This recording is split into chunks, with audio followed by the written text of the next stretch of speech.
சக்தி பீடங்கள் வரிசை 7. வைஷ்ணோ தேவி, பனிமலையில் ஒரு மகாசக்தி.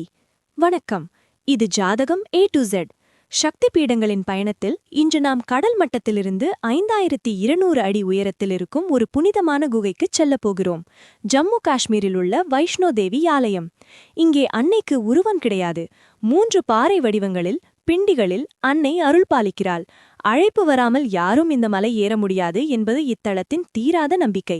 அன்னையின் பாது கை விழுந்த இந்த தலத்தில் நடக்கும் அதிசயங்கள் என்ன? வாருங்கள், பனிமலை அரசியை தரிசிக்கலாம். வைஷ்ணோ தேவி, ஆழமான தகவல்கள். 1. பிண்டிகளின் ரகசியம். தி 3 பிண்டீஸ். கருவறையில் சிலைகளுக்கு பதில் இயற்கை உருவான 3 பாறைகள், பிண்டிகள் உள்ளன. மகாகாளி, கருமை நிறத்தில் தடைகளை நீக்க.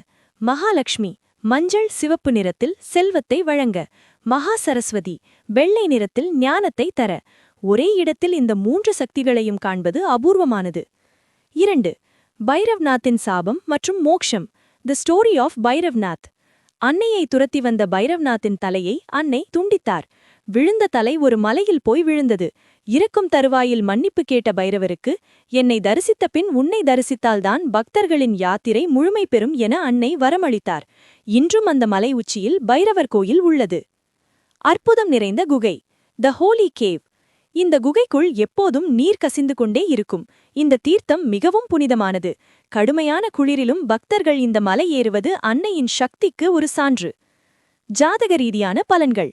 ஆஸ்ட்ரோ கனெக்ஷன் ஃபார் ஜாதகம் A to Z. லக்ஷ்மி கடாக்ஷம், வெல்த். ஜாதகத்தில் சுக்கிரன் பலவீனமாக இருப்பவர்கள், வறுமையில் வாடுபவர்கள் வைஷ்ணோ தேவியை மனதார நினைத்தால் அஷ்ட ஐஸ்வர்யங்களும் பெருகும். கல்வி தடை நீங்க. புதன் அல்லது குரு பலம் குறைந்த மாணவர்கள் சரஸ்வதி அம்சம் கொண்ட இந்த அன்னையை வழிபட அறிவு தெளிவு பிறக்கும். மன தைரியம், கான்ஃபிடன்ஸ்.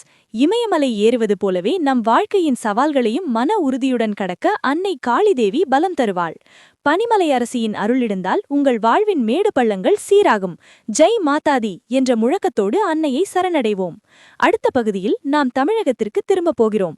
அன்னையின் முதுகு பகுதி விழுந்த இடமாக கருதப்படும் மிகவும் அமைதியான மற்றும் சக்தி வாய்ந்த கன்னியாகுமரி பகவதி அம்மன் பற்றி பார்க்கலாமா, அல்லது ஆந்திராவின் ஸ்ரீசைலம் பிரமராம்பிகா பற்றி பார்க்கலாமா?